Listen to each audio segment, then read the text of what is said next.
Ratio and ப்ரொபோர்ஷனில் இந்த model some கேட்டாங்களா இப்படி குயிக்காக சால்வ் பண்ணறது பார்க்கலாம். ஒரு தொகை PQRS 4 பேர் பிரித்து கொடுக்குறாங்க.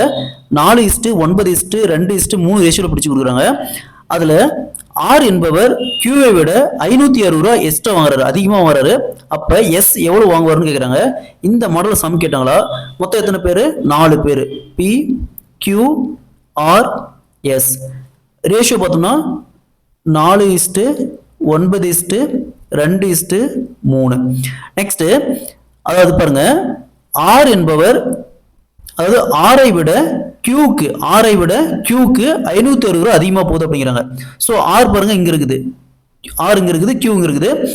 அப்போ ஆரை விட கியூக்கு 560 ரூபா அதிகமாக வராங்க அப்படிங்கிறாங்க. அப்போ இதுக்கு ரெண்டுக்கான டிஃபரன்ஸ் பார்க்கணும். ரேஷியோக்கான டிஃபரன்ஸ் பாருங்க. 9ல் 2 போச்சுன்னா 7.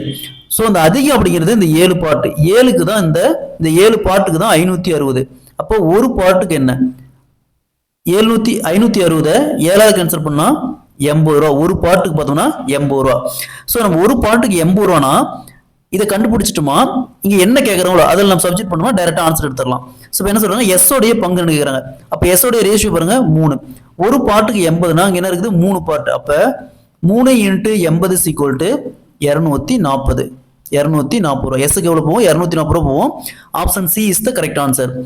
ஒருவேளை பிக்கு கேட்டாங்களா, பிக்கு பார்த்தா 4 பார்ட், ஒரு பார்ட்டுக்கு 80 ரூபானா 4 × 80 320 ரூபா.